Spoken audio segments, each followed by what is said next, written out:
Hello, hope you're having a great day. Today, we'll be talking about identity. What is it? Why do we have it? How can we change it? How can we improve it? All that, got it for you. So, first up, let's get this clear.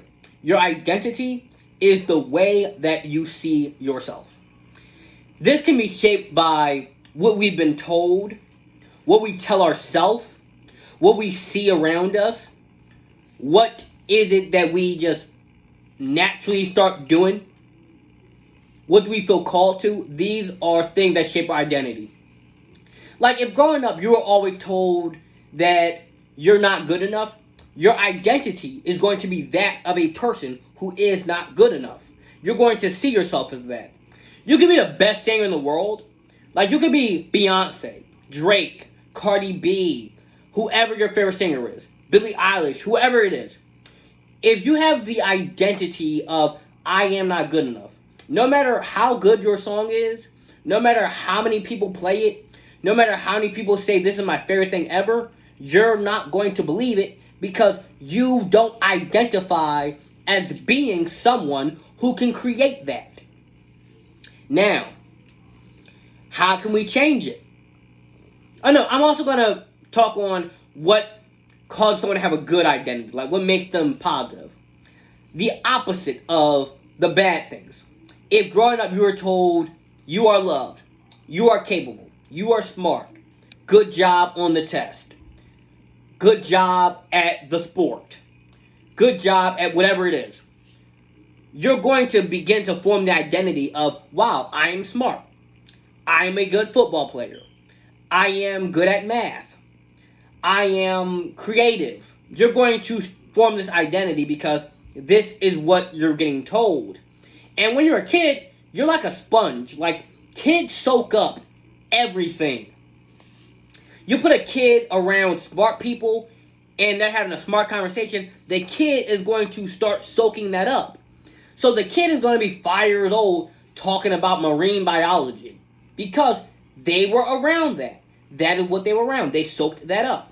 Vice versa. You put a kid around violence and hostility, the kid is going to soak that up because violence and hostility is normal to them. This is what they're around. They soak it up. And what we tell ourselves will also shape this identity. Like if you always tell yourself that you are smart, you are strong, you are creative, you are these things, you're going to start to mentally start to picture yourself as that. You're going to look at yourself mentally and you're going to see this. Now, the way you change the identity is by first identifying what about your current identity do you not like. For example, that could be, I don't like that I see myself as unworthy of affection. And because I see myself as this, I do not get into relationships, even ones that are good for me that I know would be good for me. Because I see myself as this, when I am in a relationship, I self-sabotage. Because I see myself as this, when someone comes up to me and they say, hey, I think you're really pretty, handsome, cute, whatever, I don't believe it because I don't see myself as that. I want to change the identity to become better. So let's say that's your identity. How do you change that? First, you have to believe. You first have to say it to yourself. Like you have to, even if you don't believe it at first, you have to say, I am lovable. I am handsome. I am smart. I am pretty. It's like affirmation. You say it to yourself. You could say it out loud. You could write it down. You could say it in the mirror. You could think it in your head. Whatever. However you do it, that's the starting point. You say it to yourself. Then, you do things that would be the actions of someone who sees themselves as that. Like, if right now you don't like how you look, but you tell yourself, I am strong. I am capable. I am able to improve my body. You're going to start to do the habits of somebody who, that's their identity. Like, you're going to start to go to the gym. You're going to start to eat better. You're going to start to do these things. Now, It's not an overnight shift though. Like it's not, oh, one moment I told myself I'm not lovable, and then the next I'm telling myself I'm the best thing ever, and I feel that way. No, it's not instant. It's not overnight. It is done over time. Like it took time to build the negative identity. It took time to build the things you don't want to identify with. It took time for that to happen. You didn't just like pop out the womb, somebody said you're not lovable, and then for the rest of your life you believe that. It's not, it doesn't happen like that. It takes time. It happens over a period of time. So, while you're building up the new identity, you have to break down the old identity. You have to break down the bad things you told yourself. You have to break down the negativity. You have to break down what other people told you. You have to break down what you saw. You have to break down what you heard. You have to break down what you didn't have. You have to break down what you, like all these things, you got to break them down in order to make space for the new identity. And when you do that, you're able to grow, and it's a never-ending process. Like, you can always improve at something. You can always improve at something. No matter what it is in your life. You are not the world's best chef. You are not the world's best auto mechanic. You are not the best at whatever it is. You are not the world's best. And there's nothing wrong with that. I'm not saying that to like put you down. I'm just saying that no matter what, you have room to improve. And when it comes to your identity, you always have room to improve this identity. Like, someone with a certain identity, and they're like fully believe this identity, you can tell it in how they speak about themselves. Like, you offer them a cigarette, right? One person says, sorry, I'm trying to quit smoking. They still identify as a smoker, and they are trying to quit being a smoker, but they still identify as the smoker. Where the other person says, oh no, I don't smoke. I don't smoke. I don't do this. The identity is I don't do that. It's not, oh, I'm trying not to do that. I'm trying to stop. I'm trying to quit. I don't want to do that. No, it is I don't do that. That's the identity. When you have an identity that is that strong, that convicted, that just boom, you're going to do stuff that proves it. And you're going to do stuff that reaffirms it and rebuilds it. Like, I have an identity of somebody who takes care of themselves. Somebody who is a hard worker. Somebody who is dedicated. Somebody who is disciplined. Somebody who has good habits. So, because I have that identity, I do stuff that confirms that identity.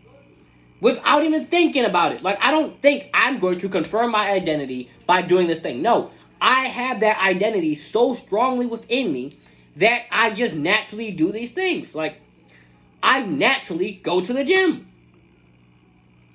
Yeah, my hair keeps falling on my face. But I naturally go to the gym. I naturally make healthy eating choices. Not to say I eat 100% good food, but generally speaking, I eat very well. I have an identity of somebody who is smart, somebody who is intellectual. So I have books on books on books on books. I have a crate of books. I have an identity of someone who's creative. So I make art. I make videos. I do speeches. I do things that are creative pursuits. I write books. I do creative things because I have an identity that says I am this. You don't, when you're giving yourself an affirmation, you don't say, I think I am smart. You don't say, I think I am handsome. You don't say, I think this, I think that. No, you say, I am. I will. I can. I am capable. I am smart. I am dedicated. I am this. You don't say, I am trying to be smart. You don't say, I am trying to. You don't say, I will become. And when you're saying the one about I will become, you're speaking that one into existence. You're saying, I will become a successful author. I will become very smart. I will become these things. But you're saying that affirmation for the future. For the present, you are saying, I am this thing.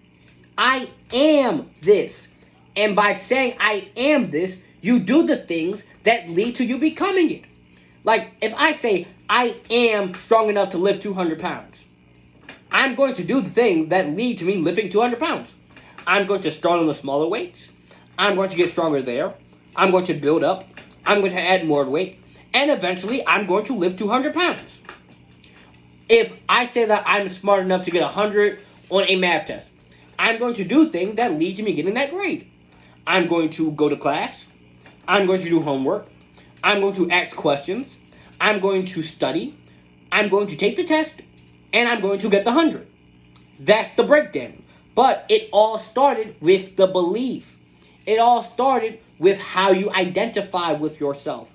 You don't identify as I am trying not to be. I do not want to be. You identify as I am. I am. That's the important part. And that identity has to be so strong that when people question, well, why are you that? I am because I am. I am dedicated because I am dedicated. I am smart because I am smart. I am this because I am this. I am because I am. It had to be that strong. Like, when you ask, if somebody believes that they're super ugly, that they're unworthy, that they're this, that they're that, well, you ask them, well, why do you think that? They say, well, because this, that reason, this reason, that reason, I wasn't told this, I got told this, that, right? With the good identity, it's just the exact opposite. Why are you smart? Because I am. Well, what proves it? I read books. I can speak on these books. I'm an author. I'm this, I'm that, I'm this, I'm this, I'm that, I'm this, I'm this, I'm that. I wasn't told I'm that. People didn't tell me I'm that. No, I am that. And I got the proof. I'm not trying to prove this to you. I know it within myself. My identity is so strong that I know I am because I am. Think about that. I am because I am.